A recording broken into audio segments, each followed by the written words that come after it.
Hello everyone.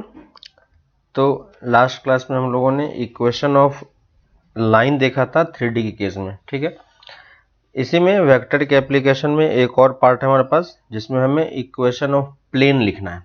ठीक है, तो प्लेन समझने से पहले प्लेन आपका किस फॉर्मेट का होगा आपको समझ में आ रहा होगा, है ना। जैसे आपका ब्लैक बोर्ड होता है वो एक प्लेन होता है ना। फ्लोर होता है वो एक प्लेन होता है। तो इस टाइप का मेरे पास एक क्या है, प्लेन का शेप आपके माइंड में बनना चाहिए अगर कोई प्लेन बोलता है तो। ठीक है, तो प्लेन कुछ इस फॉर्मेट का होगा, है कि नहीं। और ये सिर्फ इतना तक ही नहीं है, ये चीज इधर इन्फिनिटी तक जा रहा है, इस तरफ इन्फिनिटी तक जा रहा है, इस तरफ भी जा रहा है और इस तरफ भी जा रहा है। ठीक है, तो मैंने बस इसका एक पार्ट बनाया है। तो ये इस टाइप से हमारे पास क्या होगा, एक प्लेन होगा, है ना। आपको ये दिख रहा होगा फिगर। अब इस फिगर को अगर आप थोड़ा सा एनालाइज करोगे, है ना, तो आपको समझ में आएगा कि ये फिगर एक्चुअली में बना कैसे होगा। ठीक है, तो इस फिगर को समझने से पहले हम पॉइंट को समझते हैं कि पॉइंट कैसे। पॉइंट हमारे पास एक बेसिक स्ट्रक्चर होता है। ठीक है, अगर आप बहुत सारे पॉइंट्स को ज्वाइन कर दोगे, है ना, तो बहुत सारे पॉइंट्स को ज्वाइन करोगे तो आपको क्या मिलेगा, एक लाइन मिलेगा, है ना। जो कि लाइन कहाँ पे बनता है, 2D में, है ना। तो ये हमारे पास क्या है, एक फिगर है किसका, 2D का। पॉइंट क्या होता है हमारे पास, 1D फिगर होता है। ठीक है, बहुत सारे पॉइंट्स को ज्वाइन करेंगे तो हमारे पास क्या बनेगा, 2D फिगर बनेगा, जिसे हम क्या बोलेंगे, लाइन बोलेंगे। और बहुत सारे लाइंस को अगर आप ज्वाइन करोगे तो यहाँ पे आप देख पा रहे होगे, है ना। ये देखो, ये ब्लैक वाला जो लाइन है, ये सारे लाइंस क्या है, इस टाइप से इनफाइनाइटली मेनी लाइंस यहाँ पे है ना। बहुत सारे इनफाइनाइटली मेनी लाइंस हमारे पास यहाँ पे अवेलेबल है। तो सारे लाइंस को ज्वाइन कर देंगे तो यही चीज हमारे पास कहाँ चला जाएगा, 3D में। और इसी को हम क्या बोलेंगे, प्लेन, है ना। तो ये फिगर के थ्रू मैंने आपको समझाया कि प्लेन कैसे फॉर्म हो रहा है। ठीक है, बेसिकली हमें इसका इक्वेशन लिखना सीखना है, तो वो हम सीखेंगे अभी। लेकिन आपको ये चीजें समझ में आनी चाहिए कि प्लेन और लाइन में कैसा रिलेशन होता है। ठीक है, अगर आप इसी चीज को, यानी अगर ये चीज है तो आपको ये चीज समझ में आना चाहिए कि जो चीजें, जितने सारे फॉर्मूले लाइन का 2D वाला लाइन था, ठीक है, 2D में जो आपका लाइन का फॉर्मूला था और 2D वाले में लाइन में जितना एप्लीकेशन आपने देखा था, वो सारा कुछ यहाँ पे 3D के प्लेन के लिए वैलिड है कि नहीं। तो जितना फॉर्मूला आपने यहाँ पे पढ़ा था, यहाँ पे भी सेम टाइप का फॉर्मूला होगा। बस डिफरेंस क्या होगा, कि डिफरेंस ये होगा कि यहाँ पे सिर्फ एक्स वाई के टर्म में था, है ना। तो A X plus B Y plus C के फॉर्म में लाइन का इक्वेशन होता था। यहाँ पे क्योंकि 3D है तो हमारे पास एक जेड का टर्म भी होगा, है ना। तो अगर मैं लाइन का इक्वेशन ये मान लेता हूँ, मान लो A X plus B Y plus D equal to 0, तो 3D में प्लेन का इक्वेशन किस फॉर्मेट का होना चाहिए, A X plus B Y plus C Z plus D equal to 0। ठीक है, दोनों में आप डिफरेंस देख पा रहे हो। दोनों में डिफरेंस किस चीज का है, ये तीनों टर्म देखो इसमें सेम है, ये टर्म ऐसा है, ये टर्म ऐसा है, बस ये एक एक्स्ट्रा टर्म हमारे पास जनरेट हुआ है। क्यों, क्योंकि हम 3D में काम कर रहे हैं, है ना। तो आप 3D के फॉर्मूले को आप डायरेक्टली यहां से देख पाओगे, है ना। तो 2D में जो था लाइन, वही 3D में प्लेन बन रहा है। तो 2D में जो लाइन का इक्वेशन था, देखो सेम उसी फॉर्मेट का आपका प्लेन का इक्वेशन ऐसा होगा। और अभी हम इस चीज को डिराइव करेंगे कि ऐसा ही ये ही प्लेन का इक्वेशन है या नहीं, इस चीज को हम अभी आगे देखेंगे। तो ये फर्स्ट पॉइंट था कि इक्वेशन आपको सेम तरीके से दिखाई पड़ रहा होगा। ठीक है, वैसे ही दूसरी चीज कि अगर आपको कोई एक पॉइंट दिया हुआ है, ठीक है, मान लो मेरे पास एक पॉइंट है x1 y1, और इस x1 y1 से अगर आप इस लाइन का डिस्टेंस कैलकुलेट करोगे, ठीक है ना, कौन सा डिस्टेंस, परपेंडिकुलर डिस्टेंस, है ना। तो perpendicular distance from a point of a line क्या होता है, आपको याद होगा अगर फॉर्मूला, तो क्या करते थे, पॉइंट को डायरेक्टली हम इसमें पुट करते हैं, है ना। तो क्या होता है, A X one plus B Y one plus D, और डिवाइडेड बाई किससे डिवाइड करना होता है, root over A square plus B square से, है ना। तो root over A square plus B square. Same type का फॉर्मूला यहाँ पे भी आपके लिए वैलिड होगा, है ना। यहाँ पे मान लो कि मेरे पास, अब इसमें अगर आप पॉइंट चूज करोगे तो पॉइंट कैसा लेना पड़ेगा, x1 comma y1 comma z1 format का, है कि नहीं। हमें यहाँ पे एक z1 कोऑर्डिनेट भी लेना पड़ेगा, और फिर से यहाँ पे अगर perpendicular distance of a point from a line, अगर आप इसकी बात करोगे, सॉरी फ्रॉम अ प्लेन अगर होगा, तो यहाँ पे डिस्टेंस आप क्या लिख पाओगे, सेम वही मेथड जो यहाँ पे किया था, इस वाले पॉइंट को इसमें आप पुट करो तो क्या हो जाएगा, ax1 plus B y1 plus C z1 plus D divided by root over A square plus B square plus C square. ठीक है, तो आप देख पा रहे हो कि फॉर्मूला ऑलमोस्ट सेम टाइप का है ना। अगर आप यहाँ पे दो पैरेलल लाइन का इक्वेशन कैसे लिखते थे याद होगा आपको, अगर एक लाइन आपके पास A X plus B Y plus D one equal to zero है, तो इसके पैरेलल अगर लाइन की इक्वेशन लिखनी है तो आप क्या लिख पाओगे, A X plus B Y plus D two equal to zero. Same चीज यहाँ पे आप लिख सकते हो, पैरेलल प्लेन का इक्वेशन लिख सकते हो। अगर एक प्लेन का इक्वेशन आपको ये दिया हुआ है, A X plus B Y plus C Z plus D one equal to zero, तो बस आपको क्या चेंज करना है, जो कांस्टेंट वाला पार्ट है बस उसको आपको चेंज कर देना है, ये D two equal to zero. तो ये दोनों क्या हो गया, इसको हम बोलेंगे पैरेलल प्लेन।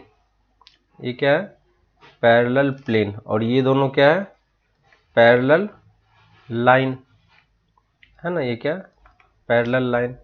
आप पैरेलल लाइन के बीच में डिस्टेंस, ये सब आपने जो पीछे वाला लाइन था उस लाइन से रिलेट नहीं करना है, ठीक है। वो लाइन अलग है, वो 3D का लाइन है, ये 2D का लाइन है, ठीक है। तो 2D का लाइन और 3D का प्लेन सेम फॉर्मेट का होगा, ठीक है। दोनों के लाइन को हम कंपेयर नहीं कर सकते। थर्ड फोर्थ, मान लो हमें डिस्टेंस बिटवीन पैरेलल लाइन निकालना है ना, डिस्टेंस बिटवीन पैरेलल लाइन। अगर आपको फॉर्मूला याद हो 11th में आपने ये सब पार्ट किया था, है ना। तो यहाँ पे आप डिस्टेंस क्या बोलते थे, d1 minus d2 upon root over A square plus B square, याद होगा। सेम फॉर्मूला हम यहाँ पे भी, उसी फॉर्मेट का फॉर्मूला हम यहाँ पे भी यूज कर पाएंगे। तो ये क्या होगा, डिस्टेंस बिटवीन पैरेलल प्लेन, कैसे होगा, distance between parallel plane, same वही फॉर्मूला है, d1 माइनस d2, और यहाँ पे एक्चुअली में मॉड लगा देते हैं, है ना, क्योंकि d1 d2 में से कौन सा पॉजिटिव होगा कौन सा नेगेटिव नहीं पता। और डिवाइड किससे करना पड़ेगा, A square plus B square plus C square से, ठीक है। और इसका हम बाद में मॉड ले लेंगे, क्लियर है। तो देखो आप देख पाओगे कि 2D में जितने सारे फॉर्मूले थे, जिस टाइप के फॉर्मूले थे, वो सब कुछ आपको यहाँ पे 3D में वैलिड होगा, है ना। लेकिन अब ये चीजें निकल के कैसे आती है, उस चीजों पे हम थोड़ा सा डिटेल में डिस्कशन करेंगे, ठीक है। तो हम देखते हैं कि प्लेन की इक्वेशन एक्चुअली में फॉर्म कैसे होगा और हमें कैसे लिखना पड़ेगा प्लेन का इक्वेशन, ठीक है। तो हम आ जाते हैं इक्वेशन ऑफ प्लेन पे। तो अगर आपको कोई एक पॉइंट दे दें, ठीक है, तो एक पॉइंट से कितने प्लेन पास कर सकते हैं, एक पॉइंट से आप देखोगे, है ना, तो इस टाइप के जितने फिगर आप ड्रॉ कर पाओगे वो सब क्या होगा, वो सब क्या होगा, इसी प्लेन से पास कर रहा होगा, है कि नहीं, इसी पॉइंट से पास कर रहा होगा, है ना। तो यहाँ पे आप देख रहे हो, तो एक पॉइंट से कितने प्लेन पास कर सकते हैं, इनफाइनाइटली प्लेन, है ना। तो from one point infinitely many planes can be drawn, ठीक है।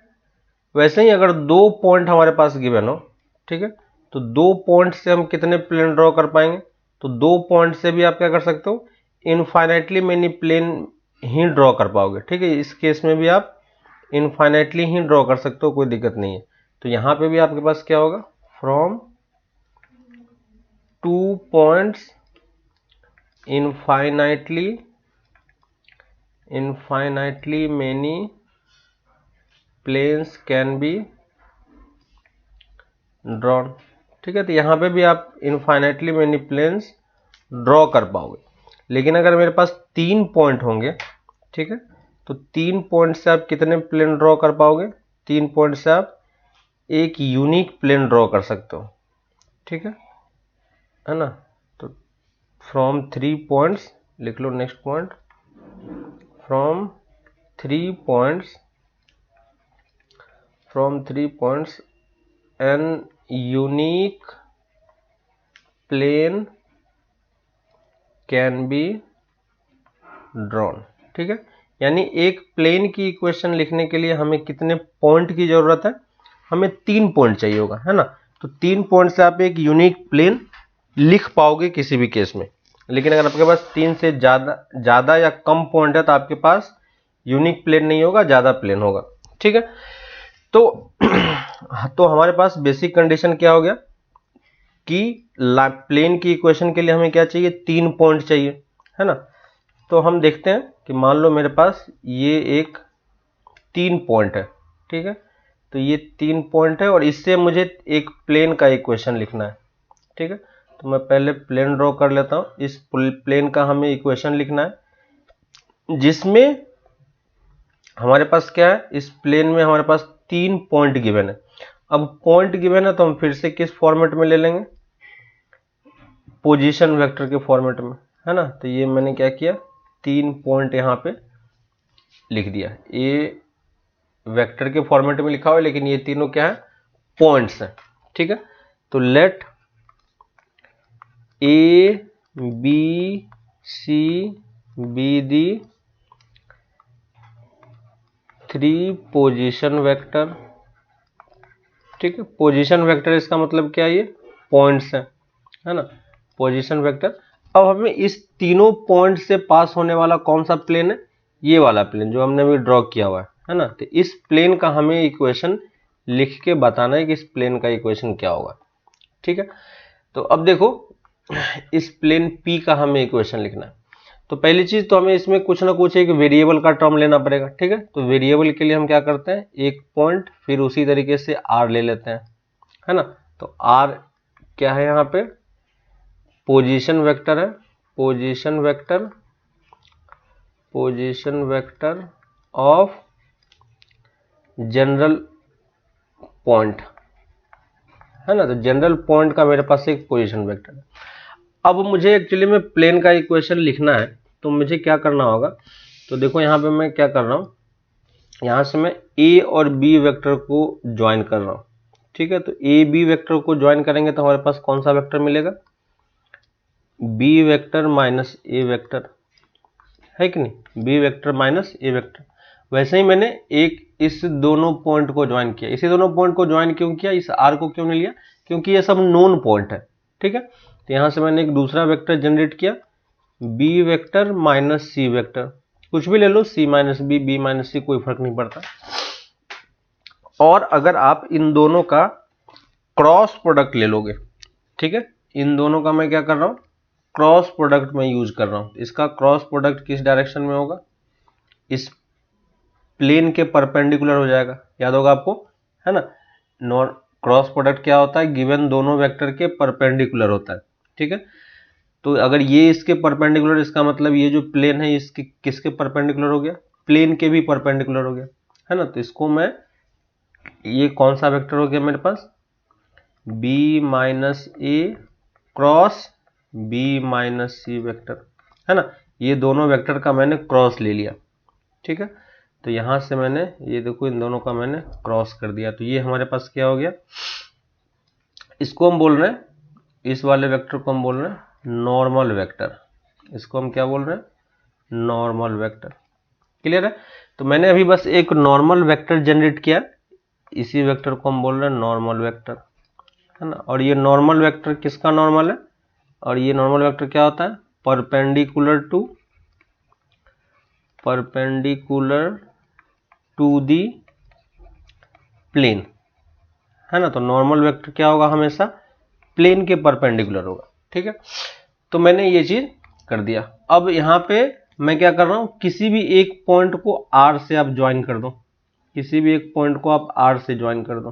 ठीक है, तो यहां पे देखो इस वाले पॉइंट को मैंने आर से ज्वाइन किया, ए को आर से मैं ज्वाइन कर रहा हूं, तो ये वेक्टर कौन सा वेक्टर हो गया, आर माइनस ए वेक्टर, है कि नहीं, कौन सा वेक्टर हो गया, आर माइनस ए वेक्टर। अब ये बताओ कि आर माइनस ए वेक्टर और नॉर्मल वेक्टर, इस दोनों के बीच में क्या रिलेशन है, इस दोनों के बीच में क्या रिलेशन है, क्या आप ये देख पा रहे हो फिगर में, है ना। तो ये दोनों के बीच में एक्चुअली में एंगल कितना है, 90 डिग्री है ना। तो एंगल बिटवीन, ये चीज आप यहां से देख पाओगे, क्योंकि देखो ये वाला पार्ट इसके परपेंडिकुलर है और ये वाला पार्ट इस प्लेन में है, ठीक है। तो इस प्लेन में कोई सा भी वेक्टर लोगे, आर को बी से भी ज्वाइन कर दोगे तो भी इस परपेंडिकुलर होगा, आर को सी से भी ज्वाइन कर दोगे तो भी परपेंडिकुलर होगा, ठीक है। तो angle between R minus A vector and B minus A cross B minus C is 90 degree, ठीक है। और आपको पहले भी मैंने ये चीजें बताई थी कि जब भी हमारे पास दो वेक्टर के बीच में एंगल 90 डिग्री होता है तो हम क्या यूज करते हैं, डॉट प्रोडक्ट, है ना। तो यहां पे हम क्या लिख पाएंगे, R minus A dot B minus A cross B minus C equal to 0, ये होगा। क्या ये देख पा रहे हो आप लोग, है ना। तो ये क्या होगा, ये चीजें हमेशा 0 होगी और यही चीज आपका क्या बन जाएगा, equation of plane. Equation of plane ये क्यों बनेगा, क्योंकि यहां पर मैंने एक जनरल पॉइंट आर लिया हुआ है, ठीक है। ये जनरल पॉइंट मैंने आर लिया हुआ है, तो आर के टर्म्स में ये क्या हो जाएगा, हमारा इक्वेशन ऑफ प्लेन हो जाएगा। और ये इक्वेशन हमने वेक्टर के फॉर्म में लिखा है तो इसको आप वेक्टर फॉर्म बोल सकते हो, ठीक है। तो ये वेक्टर फॉर्म है। यहाँ पे ए बी सी ये तीनों क्या है, तीनों मेरे पास पॉइंट था, है ना। ये सारा जो हमें लिखा हुआ था ये सब क्या है, इंडिविजुअली पॉइंट है। हमने माइनस किया है तब ये वेक्टर बना, जबकि ये इंडिविजुअली में आपस अपने आप में क्या है, 3 पॉइंट है ना। तो इसको हम क्या बोल सकते हैं, equation of plane in 3 point form, है ना, 3 पॉइंट फॉर्म। यानी अगर आपको 3 पॉइंट गिवन हो तो अगर आपको प्लेन की इक्वेशन लिखनी है तो आप इस फॉर्मेट में लिख सकते हो, वेक्टर के फॉर्म में, है ना। अब यहाँ पे जो इंपॉर्टेंट चीज है वो उस चीज को हम समझते हैं। यहाँ पे आपको 2-3 चीजें दिख रही होगी। एक तो ये वाला पार्ट दिख रहा होगा, ठीक है, एक आर माइनस ए वाला पार्ट है और एक ये कंप्लीट पार्ट है, ठीक है। इस कंप्लीट पार्ट को देखोगे तो ये इंडिविजुअली अपने आप में पॉइंट था, लेकिन वेक्टर बना के मैंने क्रॉस किया तो ये अपने आप में क्या बन गया, एक नॉर्मल वेक्टर। ये क्या बन गया, नॉर्मल वेक्टर, ठीक है। और यहाँ पे जो ये ए क्या है, एक पॉइंट है, ठीक है। और ये आर क्या है, ये मेरा जनरल पॉइंट है, ये मेरा क्या है, जनरल पॉइंट है, ठीक है। तो इन जनरल अगर आप देखोगे तो अगर मुझे ये क्रॉस के जगह पे डायरेक्टली कोई अगर एक वेक्टर दे दिया होता जो उस प्लेन के परपेंडिकुलर होता तो मैं डायरेक्टली उसके जगह पे ये लिख देता, इतना करने की जरूरत नहीं थी। इतना करने की जरूरत इसलिए पड़ी क्योंकि मेरे पास ऐसा कोई वेक्टर था नहीं, है ना, तो हमें जनरेट करना पड़ा। यानी इस वाले फॉर्मूले से आपको ये चीजें समझ में आएगी कि हमें जब प्लेन की इक्वेशन लिखनी है तो प्लेन की इक्वेशन के लिए हमें क्या क्या चाहिए, क्या क्या चीजें गिवन होनी चाहिए, एक पॉइंट गिवन होना चाहिए और एक नॉर्मल वेक्टर गिवन होना चाहिए, ठीक है। आप इस वाले फिगर को अगर आप देखोगे ध्यान से तो इस वाले फिगर में बेसिकली हमें एक नॉर्मल वेक्टर चाहिए होगा और एक प्लेन में पॉइंट चाहिए होगा कोई सा भी। ये आर वाला पॉइंट तो हमें खुद से चूज करना है कि नहीं। तो ये एक इंपॉर्टेंट पॉइंट है जिसको हम लोग नोट कर रहे हैं यहाँ पे, ठीक है। तो इस चीज को लिख लो, to write a equation of plane, to write a equation of plane, to write an equation of plane हमें क्या चाहिए, we need 1 point and 1 normal vector, ठीक है, 1 पॉइंट एंड 1 नॉर्मल वेक्टर, ठीक है। अगर नॉर्मल वेक्टर मेरे पास नहीं है तो हम क्या करेंगे, तो हमें जनरेट करना पड़ेगा, जैसे हमने यहाँ पे जनरेट किया, ठीक है। तो यहाँ पे देखो हमने जनरेट क्या किया, एक नॉर्मल वेक्टर जनरेट किया, ठीक है। तो इस चीज को हमें थोड़ा सा ध्यान रखना है कि लाइन प्लेन की इक्वेशन कैसे लिखना होता है। लाइन की इक्वेशन में याद होगा एक पॉइंट और एक क्या चाहिए था, पैरेलल वेक्टर चाहिए था। और यहाँ पे हम कौन सा वेक्टर चाहिए, नॉर्मल वेक्टर, और इसी को आप क्या बोल सकते हो, और परपेंडिकुलर वेक्टर, एक ही बात है ना, और परपेंडिकुलर वेक्टर, ठीक है। यानी अगर सिचुएशन कुछ ऐसा है कि अगर मैं इसको फिगर में शो करूं आपको, तो मेरे पास एक, अगर इस प्लेन का इक्वेशन मुझे लिख के बताना है, ठीक है, इस प्लेन का इक्वेशन क्या होगा, तो आप इस चीज को देख पाओगे, है ना। तो इस प्लेन का इक्वेशन लिखने के लिए हमें क्या चाहिए, इस प्लेन में एक पॉइंट चाहिए, है ना, इस प्लेन में एक पॉइंट चाहिए। तो इस प्लेन को मैं यहाँ पे ए लिख रहा हूँ, इस पॉइंट को मैं ए लिख रहा हूँ। ये पॉइंट कौन सा पॉइंट है, पोजीशन वेक्टर है, ठीक है। और हमें एक नॉर्मल चाहिए, नॉर्मल चाहिए मतलब जो इस प्लेन के क्या हो, परपेंडिकुलर हो, ठीक है, इस प्लेन के क्या हो, परपेंडिकुलर हो। और इसको मैं एन वेक्टर बोल रहा हूँ, नॉर्मल को मैं किससे डिनोट कर रहा हूँ, एन वेक्टर से, ठीक है। तो ये मेरा क्या हो गया, एन वेक्टर हो गया। तो अब देखो, अगर मुझे इस टाइप के प्लेन का इक्वेशन लिखना है जिसमें हमें पॉइंट और एक वेक्टर हमें दिया हो, ठीक है, एक नॉर्मल वेक्टर हमें दिया हो, जो कि हमने ऊपर में देखा, तो हमें करना क्या होगा, देखो ऊपर वाले इक्वेशन में नॉर्मल वेक्टर तो हमें पता है, बस हमें एक जनरल पॉइंट लेके एक वेक्टर जनरेट करना है, कहाँ पे, प्लेन में, ठीक है। तो यहाँ पे आपको एक आर वेक्टर ले लो, जनरल पॉइंट, ठीक है, इसको इसके साथ ज्वाइन कर दो, तो ये मेरा क्या बन जाएगा, आर माइनस ए, ये क्या बन जाएगा, आर माइनस ए वेक्टर। और आर माइनस ए वेक्टर और एन वेक्टर के बीच में एंगल कितना है, 90 डिग्री है, तो दोनों का डॉट कितना होना चाहिए, 0 होना चाहिए। क्लियर है। तो ये देखो मेरा सिंपल सा फॉर्मूला क्या आ गया, मेरा सिंपल सा फॉर्मूला आ गया प्लेन का इक्वेशन। ये भी क्या है, इक्वेशन ऑफ प्लेन है ना। तो ये भी क्या, इक्वेशन ऑफ प्लेन है, किस फॉर्मेट में, one point and one normal vector form, है ना, वन नॉर्मल वेक्टर फॉर्म, ठीक है। तो अगर आपको एक पॉइंट और एक नॉर्मल वेक्टर दिया हुआ है तो भी आप प्लेन की इक्वेशन लिख सकते हो। अगर आपको 3 पॉइंट दिया हुआ है तो 3 पॉइंट में से, 3 पॉइंट से हम क्या करेंगे, 3 पॉइंट से आप 2 वेक्टर जनरेट करोगे और उस 2 वेक्टर का क्रॉस लेकर नॉर्मल वेक्टर फिर से बनाओगे आप, है ना। और उस वेक्टर को यूज करके, किसी एक पॉइंट को यूज करके आप आर माइनस ए से जनरल पॉइंट लेके आप एक वेक्टर बनाओगे और डॉट लेके 0 करोगे।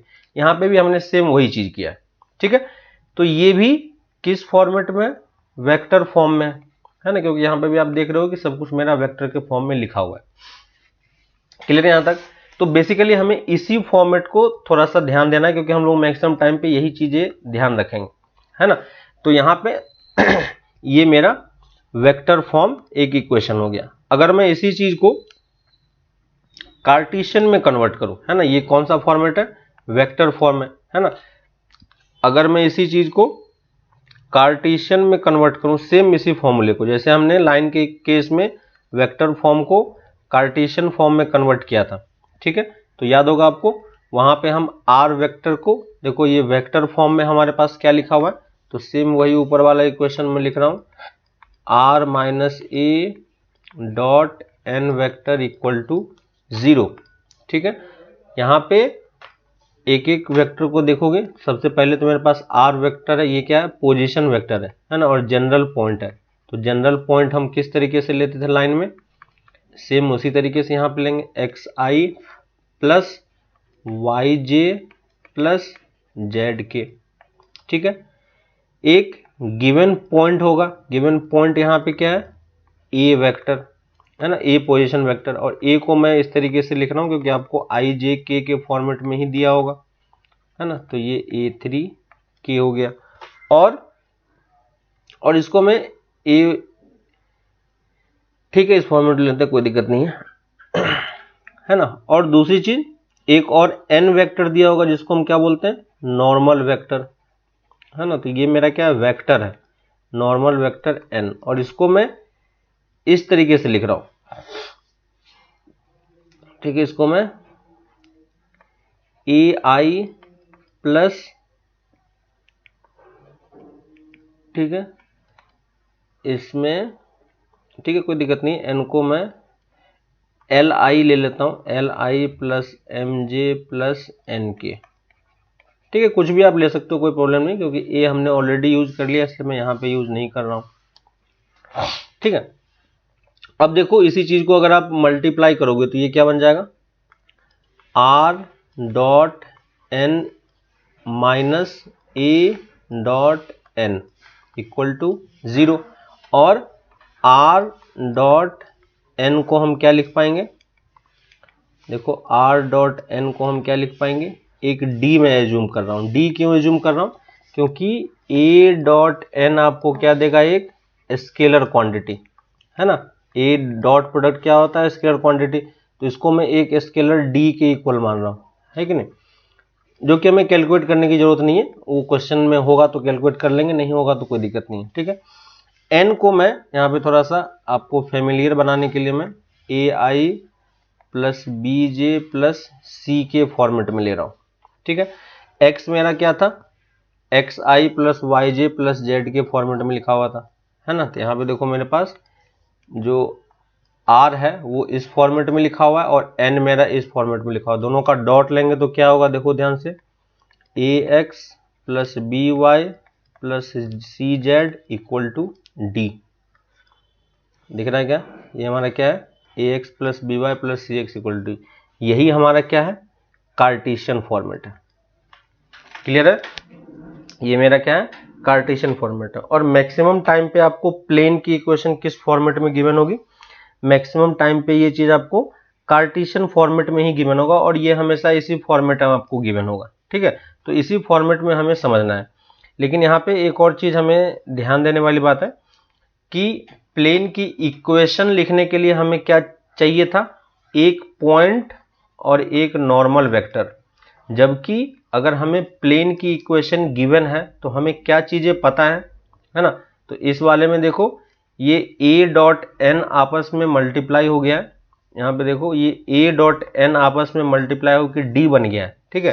तो d स्केलर है तो यहाँ से आप a और n को अलग नहीं कर पाओगे, है ना। a हमें नहीं पता कि क्या होने वाला है, लेकिन आप ये चीज देख पाओगे कि यहाँ पे जो n था, n किसके साथ मल्टीप्लाई हुआ, r के साथ, और n एक्चुअली में था क्या, ए आई plus B J plus C के। और इसी वाले फॉर्मेट में यहाँ पे देखो कि यहाँ पे आपको क्या गिवन है, इस वाले क्वेश्चन, इस वाला जो लाइन का प्लेन का इक्वेशन मेरे पास निकला है, यहाँ पे देखो कोफिशिएंट को आप ध्यान से देखो, है ना, कोफिशिएंट को आप ध्यान से देखो। और ऊपर वाले में नॉर्मल वेक्टर में आपको जो नॉर्मल वेक्टर लिखा हुआ था उसको आप ध्यान से देखो, दोनों का टर्म सेम दिख रहा है कि नहीं, है कि नहीं। यानी अगर आपको प्लेन की इक्वेशन इस फॉर्मेट में गिवन है तो हमें एक्चुअली में क्या गिवन होता है, हम यहां से नॉर्मल वेक्टर निकाल सकते हैं, है कि नहीं। यहां से हम क्या निकाल सकते हैं, नॉर्मल वेक्टर निकाल सकते हैं। और नॉर्मल वेक्टर अगर हमें लिखने के लिए दिया जाएगा तो हम क्या बोलेंगे, x का कोफिशिएंट के साथ i लगा दो ए आई, y के कोफिशिएंट के साथ j लगा दो और z के कोफिशिएंट के साथ आप k कैप लगा दो, ठीक है। तो यहां तक आपको ये दो तीन बातें समझ में आई होगी।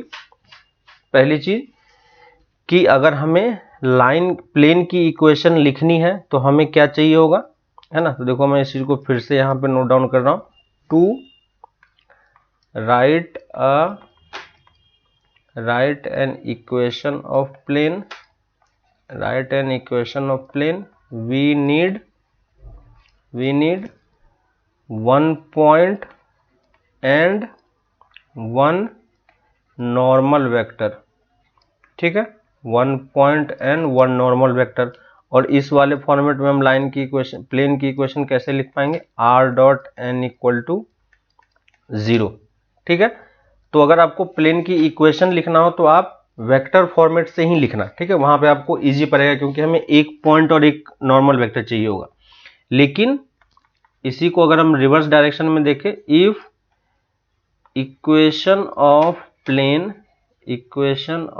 Plane is given in Cartesian format, ठीक है, in Cartesian form, then we know only the normal vector, ठीक है, we know only the normal vector. तो अगर आपको प्लेन की इक्वेशन दी हुई है और किस फॉर्मेट में, कार्टेशियन फॉर्मेट में, ठीक है। तो कार्टेशियन फॉर्मेट में प्लेन का इक्वेशन किस फॉर्मेट में होता है, जस्ट अभी हमने देखा था, A X plus B Y plus C Z equal to D, ठीक है।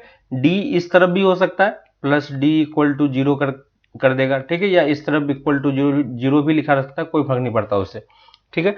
तो जिस फॉर्मेट में भी लिखा हो, अगर उस तरफ लिखा हो तो इसको इस तरफ लाके माइनस लेके जीरो कर दो, है ना।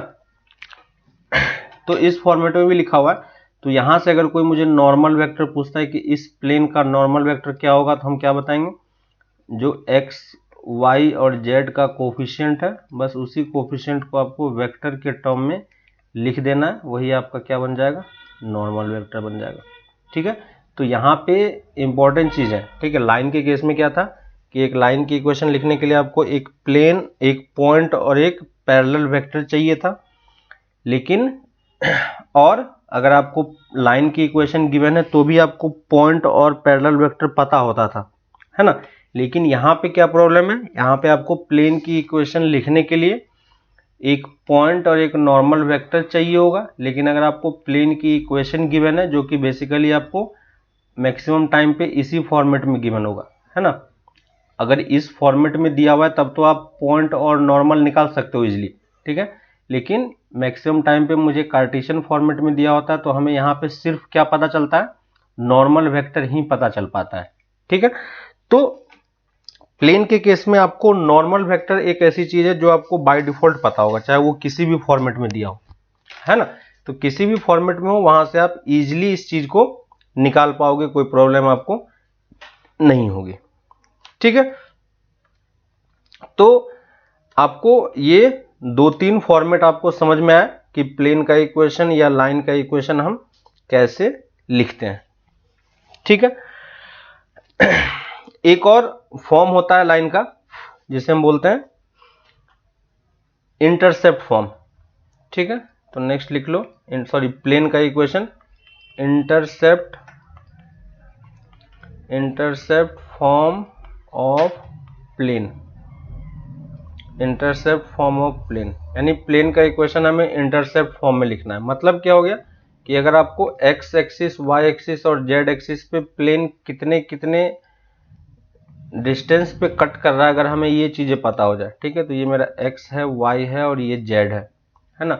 और यहाँ पे मैं एक प्लेन एज्यूम कर रहा हूँ इस टाइप का, जो कि इसको कट कर रहा है, ठीक है। तो ये प्लेन का एक पार्ट है, ऐसे ट्रायंगुलर शेप का नहीं होगा, लेकिन जहां जहां पे कट करेगा बस उस पॉइंट को मैं ज्वाइन कर रहा हूं, ठीक है। तो मान लेते हैं कि ये इसको कहां पे कट कर रहा है, ए पॉइंट पे कट कर रहा है, इसको कहां पे कट कर रहा है, बी पे कट कर रहा है वाई एक्सिस को, और जेड को सी पे कट कर रहा है। तो हर एक का कोऑर्डिनेट भी हम लिख सकते हैं, है ना, 0,0 और ये 0,B,0। तो यही इसका क्या कहलाता है, इंटरसेप्ट कहलाता है ना। इंटरसेप्ट मतलब कि एक्स एक्सिस, वाई एक्सिस या जेड एक्सिस को कहां पे कट कर रहा है, ठीक है। तो इंटरसेप्ट फॉर्म मतलब आपको इंटरसेप्ट पता होगा, किसका, प्लेन एक्सिस को कहां पे कट कर रहा है, ठीक है। तो लिख लेते हैं, let the intercept cut by the plane on the x axis is a unit, on y axis is b unit and on z axis is c unit, ठीक है। ये देखो, ये सारा लिखा हुआ है। तो हमें इस प्लेन का इक्वेशन इस ABC के टर्म्स में लिखना है। तो कैसे लिखेंगे, तो लेट्स एज्यूम कर लेते हैं, ठीक है, एज्यूम कर लेते हैं कि इस प्लेन का इक्वेशन कार्टेशियन फॉर्मेट में जो हमारे पास था, है ना। तो let equation of plane is capital AX plus capital BY plus capital CZ, याद होगा आपको, इक्वल टू कैपिटल D, है ना। तो वहां पे स्मॉल x ABC था, हमने कैपिटल ले लिया क्योंकि हमें स्मॉल ABC हमें इंटरसेप्ट दिया हुआ है, तो हमें इसके फॉर्मेट में लिखना है। अब आपको ये चीज समझ में आ रहा होगा कि x इंटरसेप्ट निकालने के लिए क्या करना होगा। तो जब आपको x इंटरसेप्ट निकालना होगा तो आपको y और z को जीरो करना होगा, है ना। यानी ये पॉइंट निकालने के लिए आपको y और z जीरो करना होगा। तो हम यहाँ पे क्या करेंगे, टू फाइंड x इंटरसेप्ट, और x इंटरसेप्ट के लिए क्या होगा, y और z को जीरो कर देंगे, तो y और z को जीरो करोगे तो x कितना मिल जाएगा आपको, कैपिटल D बाई ए, है ना। और यही चीज किसके इक्वल होगा, स्मॉल a के, क्योंकि ये x इंटरसेप्ट है ना। y इंटरसेप्ट के लिए क्या करना होगा, y इंटरसेप्ट के लिए आपको y की वैल्यू निकालनी है। y के लिए क्या करना होगा, x और z को जीरो कर देंगे तो y इंटरसेप्ट कितना हो जाएगा, कैपिटल D बाई बी, और ये किसके इक्वल होगा, स्मॉल b के। और z इंटरसेप्ट कितना होगा, z इंटरसेप्ट के लिए z निकालेंगे, कैपिटल D बाई सी, और ये किसके इक्वल होगा, स्मॉल c के, है ना। इसको सॉल्व करके आप क्या कर सकते हो, इसको सॉल्व करके आप capital A, capital B, capital C निकाल सकते हैं। तो कैपिटल A यहाँ से क्या होगा, D बाई ए, है ना। कैपिटल B क्या होगा, D बाय स्मॉल b, और कैपिटल C क्या होगा, D बाय स्मॉल c। ठीक है, अब इन सब की वैल्यू मैं इस वाले इक्वेशन में पुट कर रहा हूँ, है ना, क्योंकि एक जनरल फॉर्म में हमने लिया था, लेकिन हमें निकालना किसके फॉर्म में था, स्मॉल ABC के फॉर्म में। तो इसको मैं यहाँ पे पुट करूंगा तो देखो इक्वेशन क्या आ जाएगा आपका, x by a plus y by b plus z by c equal to 1। ठीक है, आप इसको पुट करके देखना, दोनों साइड से d कैंसिल हो जाएगा, है ना। आपको लाइन का इक्वेशन याद होगा, इंटरसेप्ट फॉर्मेट में इसी टाइप का होता था, सिर्फ ये दो टर्म उस केस में होता था, क्योंकि ये प्लेन का है इसलिए एक और पार्ट यहाँ पे ऐड हो गया। ठीक है, तो ये मेरा तीसरा फॉर्म है लाइन के प्लेन के इक्वेशन का, किसके फॉर्मेट में, आपके पास इंटरसेप्ट फॉर्म में हमारे पास प्लेन का इक्वेशन आ गया। ठीक है, एक और फॉर्म होता है प्लेन का जिसे हम बोलते हैं नॉर्मल फॉर्म। ठीक है, normal form of equation of plane. ठीक है, नॉर्मल फॉर्म में आपको क्या गिवन होगा, तो नॉर्मल फॉर्म में आपको प्लेन का ओरिजिन से डिस्टेंस हमें गिवन होता है। ठीक है, तो यहां पे हमें क्या गिवन होगा, प्लेन का ओरिजिन से डिस्टेंस गिवन होता है। ठीक है, तो लिख लेते हैं डिस्टेंस, और डिस्टेंस मतलब कौन सा डिस्टेंस, परपेंडिकुलर डिस्टेंस। तो perpendicular distance from origin to a plane is d। ठीक है, तो मान लेते हैं कि हमारे पास एक प्लेन है जिसका ओरिजिन से डिस्टेंस हमें क्या है, गिवन है। ठीक है, तो मैं फिर से एक फिगर में आपको शो करने का ट्राई करता हूं। देखो ये मेरे पास x एक्सिस है, ये y एक्सिस है, और ये z एक्सिस है। यहाँ पे मैं फिर से एक प्लेन ड्रॉ कर रहा हूँ सेम उसी टाइप का, लेकिन यहाँ पे इस केस में हमें इंटरसेप्ट नहीं गिवन है, क्या गिवन है, एक, है ना। तो ये ऊपर वाला जो पार्ट है आपका, ये मेरा प्लेन है। ठीक है, तो इस प्लेन का हमें इक्वेशन लिखना है, जबकि हमें क्या दिया हुआ है, ओरिजिन से इस प्लेन का परपेंडिकुलर डिस्टेंस। ठीक है, तो मैं मान ले रहा हूं कि ये बाहर की तरफ है ना, इसको अगर मैं साइड इस तरफ से देखूंगा तो आपको इस शेप का दिखाई पड़ेगा। ठीक है, ये इस शेप का दिखाई पड़ेगा। तो मैं इसको फिर से दूसरे डायरेक्शन से शो करके आपको दिखा रहा हूँ, ये इस शेप का दिखाई पड़ेगा। ओरिजिन मेरा यहाँ कहीं होगा, है ना, तो ओरिजिन को मैं थोड़ा सा सेंटर में ले लेता हूँ। यानी हमें इसका यहाँ से परपेंडिकुलर डिस्टेंस दिया हुआ है। ठीक है, ये मेरा क्या है, ओरिजिन है।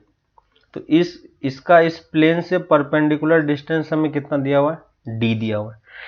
तो फिर से हमें प्लेन का इक्वेशन लिखना है। तो सबसे पहले मैं क्या करूंगा, प्लेन का इक्वेशन के लिए एक पॉइंट चाहिए होगा और एक नॉर्मल वेक्टर चाहिए होगा, है कि नहीं, एक प्लेन चाहिए होगा, एक नॉर्मल वेक्टर चाहिए होगा। तो मैं यहाँ पे फिर से एक नॉर्मल वेक्टर को मैं n कैप मान लेता हूँ। ठीक है, यहाँ पे मैं नॉर्मल वेक्टर को क्या मान रहा हूँ, एक यूनिट वेक्टर में एज्यूम कर लेता हूँ। ठीक है, और ये यूनिट वेक्टर क्या है, इस प्लेन के परपेंडिकुलर है, और ये d वाला जो डिस्टेंस है ये भी क्या होगा, प्लेन के परपेंडिकुलर होगा। क्यों, क्योंकि ये इसका परपेंडिकुलर डिस्टेंस है। तो अगर मुझे इस वाले पॉइंट का लोकेशन लिखना है तो मैं directly d into n cap लिख सकता हूँ कि नहीं, है ना। तो इस पॉइंट का लोकेशन कितना हो जाएगा, d into n cap. Clear है, एन कैप मैंने एज्यूम कर लिया कि एन कैप मेरे पास एक normal vector, unit normal vector है। ठीक है, अब मुझे एक पॉइंट मिल चुका है, नॉर्मल वेक्टर मिल चुका है, तो हम प्लेन का इक्वेशन तो लिख ही सकते हैं। यहाँ पे मैंने एक r ले लिया, इसको यहाँ से ज्वाइन कर दिया, तो हमारे पास इक्वेशन क्या बन जाएगा, r minus d n cap और ये वेक्टर और एन कैप वेक्टर क्या होगा, ये एक दूसरे के एन कैप वेक्टर क्या होगा, एक दूसरे के परपेंडिकुलर होगा, तो दोनों का डॉट प्रोडक्ट हम कितना लिख पाएंगे, दोनों का डॉट प्रोडक्ट 0 हो जाएगा, है कि नहीं। और अगर ये दोनों का डॉट प्रोडक्ट 0 है तो दोनों को मल्टीप्लाई कर दो, तो r dot n cap equal to d, है ना। तो यही मेरा क्या है, नॉर्मल, ये मेरा नॉर्मल फॉर्म ऑफ प्लेन है, ठीक है। यहाँ पे दो चीजें ध्यान रखना है कि ये d क्या है, डिस्टेंस फ्रॉम ओरिजिन है, ठीक है, डिस्टेंस फ्रॉम ओरिजिन। तो अगर आपको किसी प्लेन का ओरिजिन से डिस्टेंस निकालना है तो आप डायरेक्टली ये वाला फॉर्मूला यूज कर सकते हो, लेकिन यहाँ पे ये चीज ध्यान रखना होगा कि ये n कैप है, यानी ये क्या है, नॉर्मल यूनिट वेक्टर है, ये क्या है, नॉर्मल यूनिट वेक्टर है। इसको हम डायरेक्टली नॉर्मल वेक्टर नहीं लिख पाएंगे, पहले वाले में हमने क्या लिया था, सिर्फ हमने यूनिट वेक्टर लिया था, है ना। तो यहाँ पे हमें नॉर्मल यूनिट वेक्टर लेना है, ठीक है। तो इसको आप यूज करके भी प्लेन का इक्वेशन लिख सकते हो, ठीक है। तो आज हमने बेसिकली सिर्फ ये सीखा कि प्लेन का इक्वेशन कैसे लिखना है ना। तो 2-3 फॉर्म हमने देखे, है ना, और हर एक फॉर्म में हमने लाइन की इक्वेशन, प्लेन की इक्वेशन को लिखने का ट्राई किया, ठीक है। आपके पास प्लेन वाले पार्ट में एग्जाम्पल में बहुत सारे क्वेश्चन दिए हुए हैं, आप उन क्वेश्चंस को ट्राई करना पहले एग्जाम्पल के, ठीक है। और उसके थ्रू आप क्वेश्चन देखोगे तो आपको समझ में आएगी कैसे कैसे हम प्लेन के इक्वेशन लिख सकते हैं। सबका थ्योरी वाला पार्ट मैंने बता दिया है, एग्जाम्पल के लिए आप उस वाले पार्ट को देखो, ठीक है। तो आपको बेटर समझ में आया कि हमें प्लेन का इक्वेशन कैसे लिखना है, ठीक है ना। तो हर एक टाइप के फॉर्म का मैंने आपको प्लेन का इक्वेशन कैसे लिखना है वो मैंने आपको यहाँ पे बता दिया कि कैसे हमें क्या क्या चीजें करना है, ठीक है। तो हम प्लेन की इक्वेशन लिख सकते हैं इजिली, है ना। और तो यहाँ पे हम लोगों ने आज जो प्लेन की इक्वेशन डिस्कस की, वो कौन कौन सा प्लेन का इक्वेशन था, है ना। तो वो प्लेन का इक्वेशन था हमारे पास, फर्स्ट फॉर्म जो हमने डिस्कस किया वो था 3 पॉइंट फॉर्म, है ना। अगर आपके पास 3 पॉइंट दिया होगा तो आप उसको यूज करके प्लेन का इक्वेशन लिख सकते हो। दूसरा हमने 1 point and 1 normal vector form use किया, जो कि मैंने बताया कि मैक्सिमम टाइम पे हम यही वाला फॉर्मेट यूज करेंगे, ठीक है। तीसरा मैंने आपको नॉर्मल फॉर्म बताया, और उससे पहले हम लोगों ने इंटरसेप्ट फॉर्म बताया, है ना। तो इंटरसेप्ट फॉर्म बताया। इसके अलावा मैंने आपको नॉर्मल फॉर्म बताया कि नॉर्मल फॉर्म में लाइन की इक्वेशन, प्लेन की इक्वेशन कैसे लिखते हैं, ठीक है। तो ये 4 टाइप के आपके पास प्लेन की इक्वेशन है, जो डिफरेंट सिचुएशन में आप यूज करके प्लेन की इक्वेशन लिख पाओगे इजिली, ठीक है ना। तो ऑलमोस्ट हर एक टाइप के इक्वेशन से हमें कैसे इक्वेशन फॉर्म करना है ना, डिफरेंट कंडीशन में, वो मैंने आपको इजिली बता दिया अभी, ठीक है। बाकी सारा पार्ट हम लोग इसके आगे भी, प्लेन में बहुत कुछ है, अभी हमने बस सिर्फ लिखना सीखा है कि कैसे हमें प्लेन की इक्वेशन लिखनी है, ठीक है। बाकी और भी चीजें इसमें डिटेल में है, तो वो सब चीजें हम लोग नेक्स्ट क्लास में इसको कंटिन्यू करेंगे। तब तक के लिए आप एक्सरसाइज 11.3, ठीक है, 11.3, आपको प्लेन का इक्वेशन पता है तो हमें क्या पता होगा, प्लेन का इक्वेशन अगर हमें, है ना, तो इस चीज को आप थोड़ा सा ध्यान रखना कि जब भी हमें प्लेन की इक्वेशन लिखनी है तो प्लेन की इक्वेशन लिखने के लिए हमें क्या चाहिए होगा, पॉइंट एंड नॉर्मल वेक्टर, है ना, उसको मैं नॉर्मल बोल रहा हूं। तो आपको प्लेन की इक्वेशन लिखनी है तो पॉइंट एंड नॉर्मल से आप प्लेन की इक्वेशन लिख सकते हो। लेकिन अगर आपको प्लेन की इक्वेशन गिवन है तो हमें सिर्फ क्या पता होता है, सिर्फ हमें नॉर्मल वेक्टर पता होता है ना। और नॉर्मल वेक्टर कार्टेशियन वाले से हम कैसे निकालते हैं वो मैंने आपको बताया कि एक्स वाई जेड का जो कोफिशिएंट होता है वही हमारा नॉर्मल वेक्टर हो जाता है, ठीक है। तो एक्सरसाइज 11.3 में आपके स्टार्टिंग के जो कुछ क्वेश्चंस हैं वो सारे क्वेश्चन आप यहाँ पे इजीली देख पाओगे कि कैसे हम इन सब चीज़ों को निकाल सकते हैं, ठीक है। तो यहाँ पे आपके पास क्वेश्चन नंबर 1, 2 से लेके 1, 2, 3, 4, 5, 6, 7, 8 तक, ठीक है। तो exercise 11.3 question number 1 to question number 8 तक, ठीक है। ये सारे क्वेश्चन आप इजीली कंप्लीट कर पाओगे, ठीक है। तो ये सारे क्वेश्चन आप कंप्लीट करो, फिर हम लोग इसी को नेक्स्ट क्लास में इसके प्लेन्स के बारे में और डिटेल में पढ़ेंगे। अभी हम लोगों ने सिर्फ इक्वेशन लिखना सीखा है, तो एक बार इक्वेशन लिखना सीख गया तो बाकी सारा पार्ट आप खुद से इजीली कैलकुलेट कर पाओगे, ठीक है। तो नेक्स्ट पार्ट आपके लिए काफी इजी होगा अगर आपको प्लेन का इक्वेशन लिखना अच्छे से आ गया है तो, ठीक है। तो एक्सरसाइज 11.3 का क्वेश्चन नंबर 1 से लेके 8 तक आप कंप्लीट करो, फिर इसके आगे हम लोग इसी का नेक्स्ट क्लास में कंटिन्यू करते हैं, ठीक है। तो मिलते हैं हम लोग फिर नेक्स्ट क्लास में, तब तक आप ये पार्ट कंप्लीट करो। ओके, चलो बाय।